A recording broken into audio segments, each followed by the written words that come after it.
and welcome to the Procurement Benchmarking Analysis template. Before we dive into the ins and outs of this template, let me introduce myself first. My name is Aleksandra Panic, and I'm the head of product at Procurement Tactics. I'm thrilled that you're here.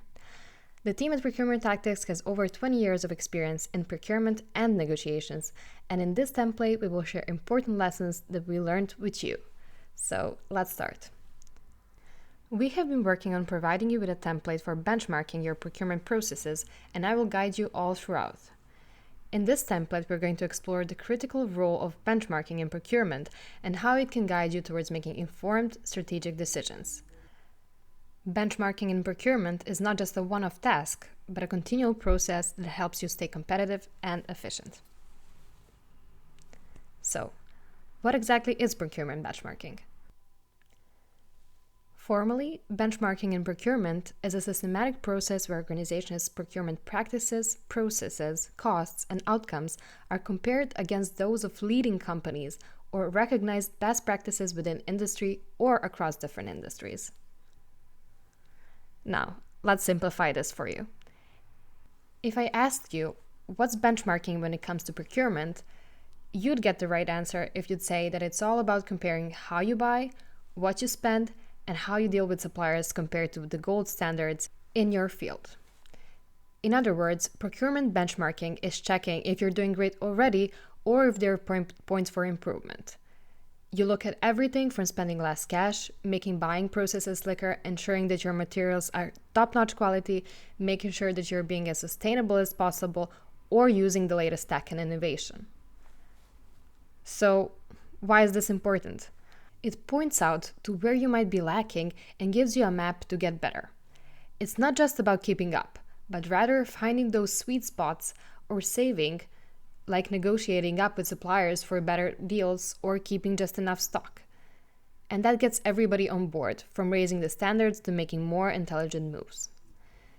And here's the real deal. It's not just about saving costs or speeding things up. It's also about getting along better with your suppliers, bringing in fresh ideas, and making sure you're playing by the rules of sustainability and looking out for the planet. It's a way to make sure you're always learning from your actions and getting better, making your whole procurement operations smarter and more on point.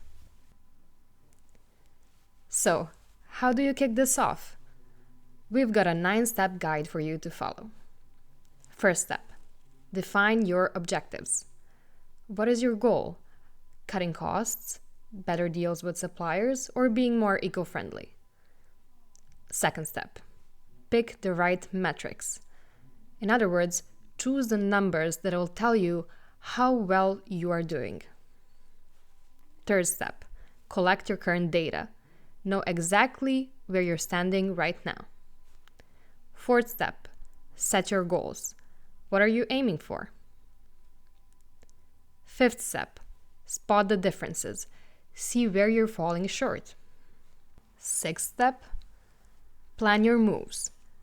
In other words, figure out how to close those gaps. Seventh step, who's gonna do what? Assign tasks and set deadlines. Eighth step, put the plan into action. Start making those changes. Ninth step, keep checking and adjusting. Review your progress and tweak it as needed. Now that you know the guides on what to do when you're kicking off your benchmarking, let's take some action. Right above is the benchmarking template we will use. Here's what's in it and how we're going to utilize it. First of all, categories. Identify the specific area of procurement you're benchmarking. Is it cost efficiency, supply and performance, sustainability? This helps organize the analysis by different components of procurement. Second, metrics or KPIs. Choose specific metrics or key performance indicators relevant to each category. These should be quantifiable measures that accurately reflect performance. For example, total procurement costs or supplier on-time delivery rate. Current performance. Record the current value or status of each metric or KPI. This provides a baseline from which to measure improvement. For example, current annual procurement costs or current supplier on-time delivery rate. It's your starting point, showing you where you were before you start spicing things up. Benchmark, target. Set benchmarks and targets for each metric or KPI. This can be based on industry standards, best practices, or internal goals. Benchmarks serve as important goals you aim to achieve throughout your benchmarking efforts. This is what you're shooting for with your improvements.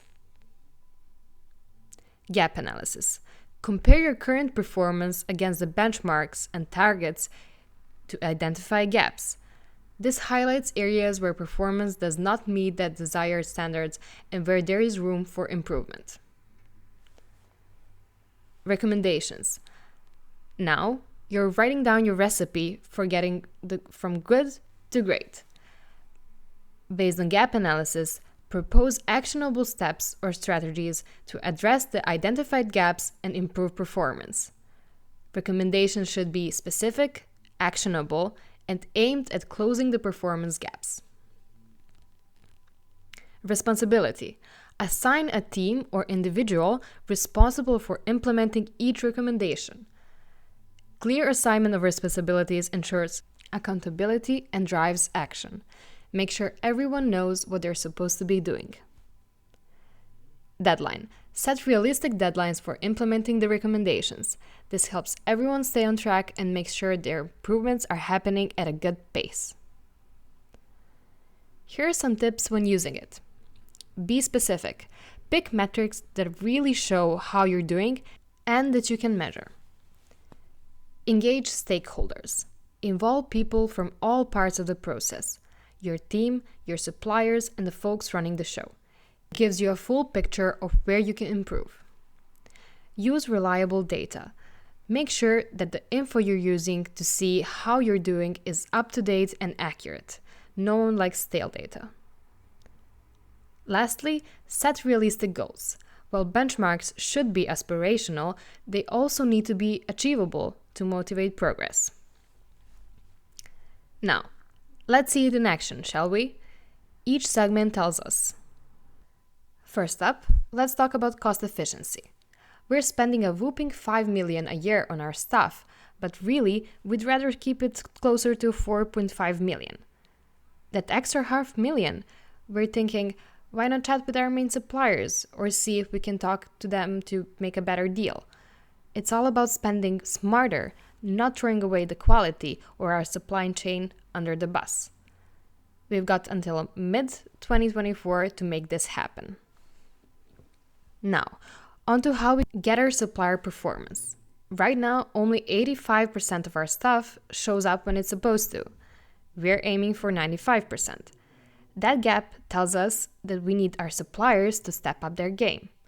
So we're thinking of throwing in some perks for timely deliveries.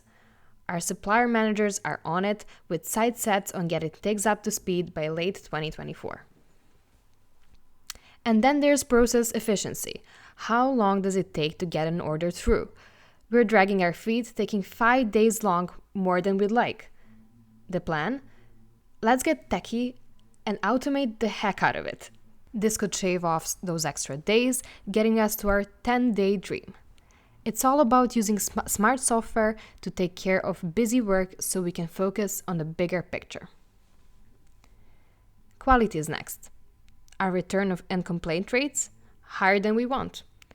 This means taking a closer look at our goods and how our suppliers are doing. By ramping up quality checks, we're aiming to cut down complaints to just 2%. Innovation and tech-wise, we're halfway to where we want to be with our e-procurement tools. The fix? Go all in integrating these systems to make our operations smoother and less error-prone. Next is market competitiveness. Looking at who we want to buy from, we're a couple of suppliers short of where we want to be. More options could mean better deals and quality, so we're on the hunt to bring more players into the mix, aiming to boost our supplier count from 3 to 5. Sustainability is also on our radar, with only 40% of the purchases being green. We're shooting for 60%, planning to partner up with eco-friendly suppliers to make a real difference by late 2024. By closely examining each segment, we've pinpointed specific areas for improvement, set ambitious yet attainable benchmarks, and laid out strategic recommendations to enhance our overall procurement effectiveness. As we wrap up our discussion about the procurement benchmarking analysis template, it's clear that benchmarking is a powerful strategy for driving procurement excellence. This example demonstrates how the template can be used to conduct a structured and focused analysis of procurement performance, leading to actionable insights and improvements. Thank you for exploring how to apply benchmarking to elevate your procurement process. That's a wrap. Thank you for joining me today, and I hope you learned how to implement benchmarking when analyzing your procurement performance.